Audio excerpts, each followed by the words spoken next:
Dans sa forme la plus élémentaire, l'enseignement numérique peut consister à partager des fichiers et des messages en utilisant des outils non spécifiques comme le courrier électronique ou les applications de messagerie.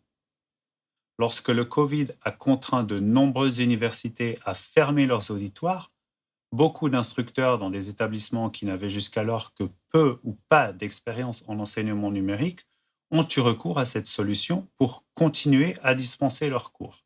Si l'on a plus de ressources à disposition, la qualité de l'expérience d'apprentissage numérique peut être améliorée en utilisant des outils dédiés, comme par exemple un système de gestion de l'apprentissage. Il est très important de souligner qu'une expérience d'apprentissage de meilleure qualité repose également sur un contenu spécialement conçu pour être diffusé par voie numérique. Bon nombre des universités qui ont d'abord adopté une version basique de l'enseignement numérique en réponse au Covid ont depuis évolué vers une approche plus élaborée en intégrant des outils plus spécifiques et en capitalisant sur l'expérience acquise pour ajuster leur méthode d'enseignement. Notre objectif dans cette partie du cours est d'évaluer la mesure dans laquelle les conditions sont réunies pour qu'un projet d'éducation numérique soit mis en œuvre avec succès.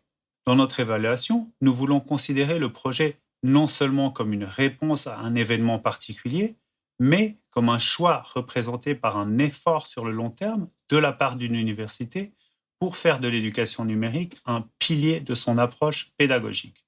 Les institutions qui ont déjà intégré l'éducation numérique telle que je l'ai décrite précédemment sont probablement parmi celles qui sont le mieux préparées pour ce type de projet. Toutefois, il est important d'insister sur le fait qu'une intégration réussie à long terme de l'enseignement numérique repose sur des facteurs qui vont au-delà des outils utilisés et des efforts déployés par les instructeurs. Par exemple, nous voulons réfléchir à la façon dont l'enseignement numérique est perçu par les différents acteurs au sein de l'université.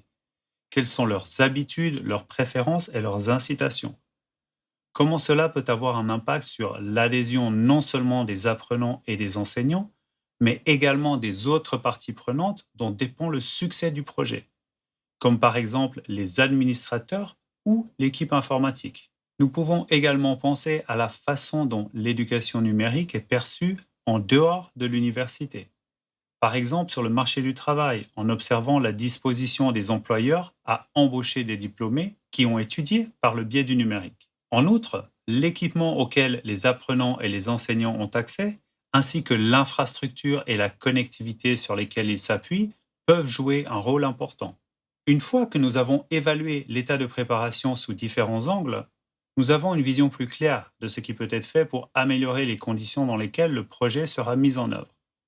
Cela fournit les bases d'un plan d'action qui contribuera à la réussite du projet et augmentera ses chances de succès sur le long terme.